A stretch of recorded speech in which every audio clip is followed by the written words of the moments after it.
आज की कहानी काजल घाटी के उस रहस्य की है जिसे लोग सदियों से अपने डर से छुपाते आए हैं। लेकिन एक दिन 16 साल के आरव ने वो कर दिखाया जिसे करने की हिम्मत किसी में नहीं थी। शाम का वक्त था, गांव में मंद रोशनी फैल रही थी।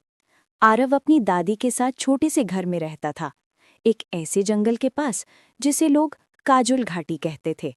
कहते हैं वहां कुछ ऐसा है जो इंसान को वापस नहीं आने देता। उसी शाम दादी ने आरव को चेतावनी दी, आरव, आज हवा अजीब है, किसी भी कीमत पर घर से बाहर मत जाना। लेकिन आरव की नज़र खिड़की से बाहर पड़ने वाली एक हल्की नीली चमक पर जमी थी। कुछ जंगल में था। रात के 12 बज रहे थे। सारा गांव सो रहा था, लेकिन आरव चुपके से घर से निकल पड़ा उस चमक का पीछा करने। जंगल जितना काला उतना ही शांत, बस आरव की दिल की धड़कनें सुनाई दे रही थीं। अचानक उसके सामने एक साधु आके खड़ा हो गया।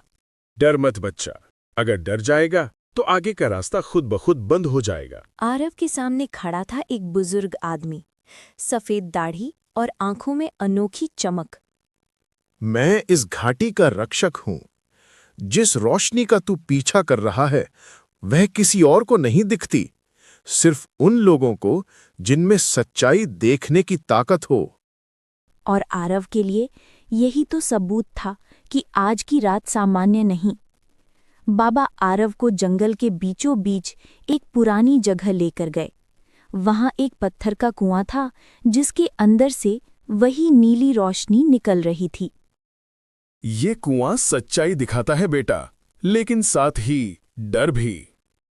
आरव ने नीचे झांका और जो उसने देखा उससे उसके कदम कांप गए। उसे दिखाई दे रहा था उसका अपना डर, अंधेरा, अकेलापन, अपने माता पिता को खोने का दर्द।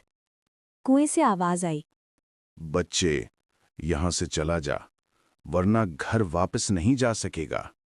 नहीं, मैं डर के सामने झुकूंगा नहीं। एक तेज चमक हुई और हवा अचानक शांत हो गई।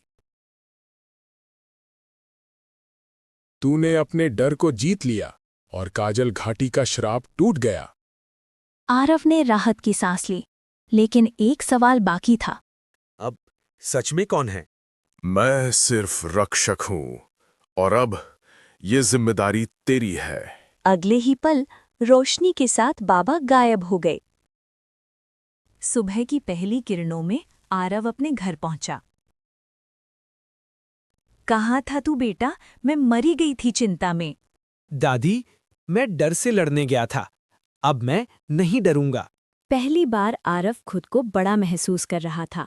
डर हर इंसान में होता है, लेकिन उसे हराने का रास्ता हर किसी में नहीं होता। शायद इसीलिए काजल घाटी ने आरव को चुना था।